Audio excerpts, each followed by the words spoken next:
Hey everyone, Assalamu alaikum. Welcome back to my YouTube channel. In today's video, I'm going to teach you the short questions of chapter number 14 of second year class. Let's start. The question is, how can you use a magnetic field to separate isotopes of chemical elements? कोई भी chemical elements है उसके हमने isotopes को separate करना है, उसको हम मैग्नेटिक फील्ड के थ्रू कैसे सेपरेट कर सकते हैं। उसमें क्या करेंगे, मुख्तलिफ एलिमेंट्स हैं, वो लेट से हमारे पास जो मैग्नेटिक फील्ड है वो इस डायरेक्शन में है। जो एलिमेंट्स होंगे, एलिमेंट्स के मुख्तलिफ आइसोटोप्स होंगे, हम उनको v वेलोसिटी के साथ, जो b है उसके परपेंडिकुलर वेलोसिटी के साथ उनको अंदर मूव करवाएंगे। जब हम उनको परपेंडिकुलर वेलोसिटी के साथ मूव करवाएंगे तो वो मैग्नेटिक फील्ड में मैग्नेटिक फोर्स की वजह से रोटेट करना स्टार्ट कर देंगे। उनका रास्ता डिफ्लेक्ट होगा तो वो रोटेट करना स्टार्ट कर देंगे। चूँकि हमें फार्मूला पता है कि जो है QVB इक्वल्स टू mv²/r के बराबर होता है। यहाँ से हम r निकाल लेते हैं जो कि mv/QB है। यहाँ पे हमारे पास v, q और b ये कांस्टेंट है, तो हमारे पास जो r है वो डायरेक्टली प्रोपोर्शनल हो जाता है m के। मेन जो है, जितना ज़्यादा मास होगा आइसोटोप का उतना ज़्यादा उसका रेडियस होगा। चूँकि आइसोटोप्स के मास डिफरेंट होते हैं तो इस वजह से मास डिफरेंट होने की वजह से वो मुख्तलिफ रेडियस के साथ मूव करना शुरू कर देंगे, जिसकी वजह से हम उनको सेपरेट कर सकते हैं। तो हम इसको रीड आउट कर लेते हैं। For this purpose the ion of element are pass through a uniform and perpendicular field. हम इनको यूनिफॉर्म और परपेंडिकुलर मैग्नेटिक फील्ड में रखते हैं। A magnetic force act on them, उनके ऊपर क्या लगेगी, मैग्नेटिक फोर्स अमल करेगी। Under the action of this force, इस फोर्स के under the ions move along the circular path, वो सर्कुलर पाथ में मूव करना शुरू कर देंगे। ऑफ डिफरेंट रेडियाई, उनके क्या होंगे, रेडियाई डिफरेंट होंगे due to their different masses, उनके मासेस डिफरेंट होने की वजह से उनके रेडियस क्या होंगे, डिफरेंट होंगे, जो कि हम इस फार्मूला से एक्सप्लेन कर सकते हैं। फार्मूला है QVB is equals to mv²/r। यहाँ पे हम r को दूसरी साइड पे ले जाएंगे, v से कट जाएगा, एक v रह जाएगा, तो हमारे पास आ जाएगा mv/QB। तो जो हमारे पास अभी हमने डिस्कस किया, जो v है, q है और b है, ये कांस्टेंट है, तो r हो जाएगा r is directly proportional to m। In this way the isotopes of element can be separated. Next question है, what should be the orientation of current carrying coil in the magnetic field so that torque acting upon the coil is maximum और minimum. जो हमारे पास coil है उसकी कौन सी direction होनी चाहिए magnetic field के अंदर कि हमारे पास मैक्सिमम टॉर्क आए या मिनिमम टॉर्क आए। पहले हम डिस्कस कर लेते हैं कि हमारे पास जो है मैक्सिमम टॉर्क कैसे आएगा। When the plane of current, क्या बात करें, plane of current carrying coil, जब करंट कैरिंग कॉइल के प्लेन को हम मैग्नेटिक फील्ड के पैरेलल रखते हैं, the torque will be maximum, उस वक़्त जो टॉर्क होगा वो मैक्सिमम होगा। फार्मूला से हम समझते हैं, हमें पता है torque is equals to NIAB cos theta. ये बिल्कुल पीछे वाला फार्मूला है जिसमें हमने जो है सिर्फ n नहीं लिखा था, बाकी था IAB cos अल्फ़ा। तो ये n जो है ये नंबर ऑफ़ टर्न्स को रिप्रेजेंट करता है, तो ये बिल्कुल वही फार्मूला है। तो हम इसको याद करने के लिए इसको कॉमनली नायाब भी कह लेते हैं ताकि हमें याद रहे। तो ये है tau is equals to NIAB cos alpha. चूँकि हमने पैरेलल रखा है जो है प्लेन को b के परपेंडिकुलर रखा है, तो हम क्या करेंगे, जो पैरेलल रखा है तो हमारे पास जो थीटा होगा वो ज़ीरो होगा। जब थीटा ज़ीरो इक्वल होगा तो हम अल्फ़ा की जगह पे जो है ज़ीरो लिख देंगे, जिसकी वजह से हमारे पास जो है आंसर मैक्सिमम आएगा। Tau is equals to NIAB जो कि मैक्सिमम है। व्हेन द प्लेन ऑफ लो, अब बात कर लेते हैं जब जो है हमारे पास टॉर्क मिनिमम होगा। ये हमने पीछे भी डिस्कस किया है केस।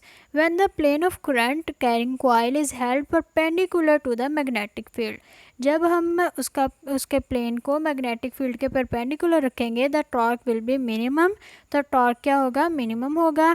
बिल्कुल उसी तरह हम फार्मूले के अंदर पुट करेंगे, अल्फ़ा की जगह पे 90 लिखेंगे, जब 9 cos 90 ज़ीरो के इक्वल होता है, जो टॉर्क हमारे पास आ जाएगा वो क्या होगा, ज़ीरो। ओके, अगले वाले क्वेश्चन पे जाते हैं। A loop of wire is suspended between poles of magnet with its plane parallel to the pole faces. What happens if the direct current is put through the coil? What happens when alternating current is used instead? वो कह रहा है कि हमने क्या किया है कि एक कॉइल ली है, उसको मैग्नेट है उसके पोल्स के पैरेलल रखा है। जब हमने उसको पोल्स के पैरेलल रखा है कॉइल को, प्लेन को, इट्स मीन जो पोल्स हैं उनमें से तो मैग्नेटिक फील्ड लाइंस इस तरह निकल रही हैं, मेन पोल्स के परपेंडिकुलर डायरेक्शन से निकल रही हैं। इसका मतलब ये हुआ कि जो प्लेन है, प्लेन ऑफ लूप है, वो किसके क्या है, मैग्नेटिक फील्ड लाइंस के तो पैरेलल ही है, मेन मैग्नेटिक फील्ड के तो पैरेलल ही है। हालांकि वो जो है, जो पोल्स हैं उनके तो पैरेलल है, लेकिन मैग्नेटिक फील्ड लाइंस के परपेंडिकुलर ही है, तो क्या होगा, उसके अंदर रोटेशन होगी ही नहीं। ठीक हो गया। In both cases AC and DC, मतलब अल्टरनेटिंग करंट और direct current, the plane of loop is not rotate, वो रोटेट नहीं होगी, टॉर्क पैदा नहीं होगा। रीज़न क्या है, since in both cases the plane of the loop and the magnetic field are perpendicular, जो के प्लेन और मैग्नेटिक फील्ड एक दूसरे के परपेंडिकुलर हैं, so the torque will be zero, torque zero हो गया। जो हमने पीछे फार्मूला पढ़ा, tau is equals to NIAB cos alpha, alpha की जगह पे 90 पुट करेंगे तो हमारे पास जो टॉर्क है वो ज़ीरो आ जाएगा। नेक्स्ट क्वेश्चन है, why the resistance of ammeter should be very low. जो रेजिस्टेंस है एम मीटर की वो हम बहुत कम क्यों रखते हैं। पहले हमें पता होना चाहिए रेजिस्टेंस होती क्या है। रेजिस्टेंस जो है, जब करंट गुज़र रहा होता है तो रेजिस्टेंस जो है वो करंट को रेजिस्ट करती है, मेन उसको रोकती है। जो एम मीटर है वो यूज़ होता है करंट को मेजर करने के लिए, और ये हम लगाते हैं सर्किट में सीरीज़ के मेथड से। सीरीज़ में जब लगाएंगे तो जो एम मीटर है उसकी इंटरनल रेजिस्टेंस भी है, तो जो एम मीटर की इंटरनल रेजिस्टेंस है वो हम बहुत कम रखते हैं।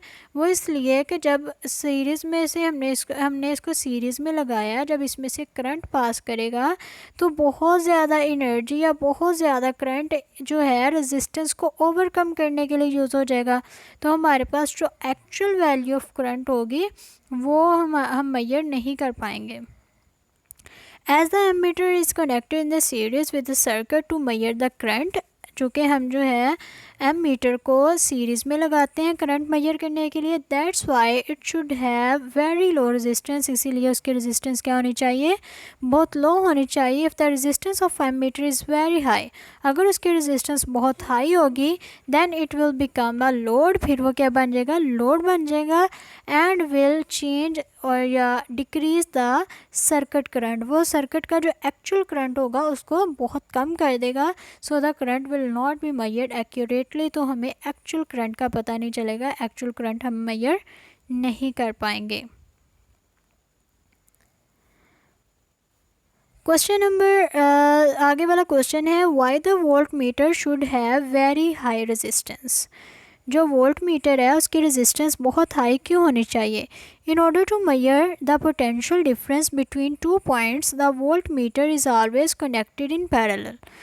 If the resistance of the voltmeter is very low, then it will short the circuit and will become the load, so it will not measure the potential difference accurately. जो M metre है वो तो हम लगाते हैं थे series में, लेकिन जो वोल्ट मीटर है वो हम सर्किट में पैरेलल लगाते हैं। जब हम उसको पैरेलल लगाएंगे, लेट्स से हमने यहाँ पे वोल्ट मीटर लगाया है, अगर इसकी रेजिस्टेंस बहुत लो ही, ठीक है, यहाँ पे एसी सोर्स है या फिर डीसी सोर्स है, मतलब यहाँ से करंट आ रहा है, तो क्या होगा, सारा करंट यहाँ से पास करके निकल जाएगा और ये शॉर्ट सर्किट हो जाएगा। इसीलिए वोल्ट मीटर को चूँकि हमने पैरेलल लगाना होता है वोल्टेज को मेजर करने के लिए, तो यहाँ पे हम हाई रेजिस्टेंस लगाते हैं ताकि यहाँ से बहुत ज़्यादा करंट गुजर के अचानक शॉर्ट सर्किट ना हो जाए। Okay, thank you very much for joining me today. If you like the video, subscribe it and write in the comment. Thank you very much.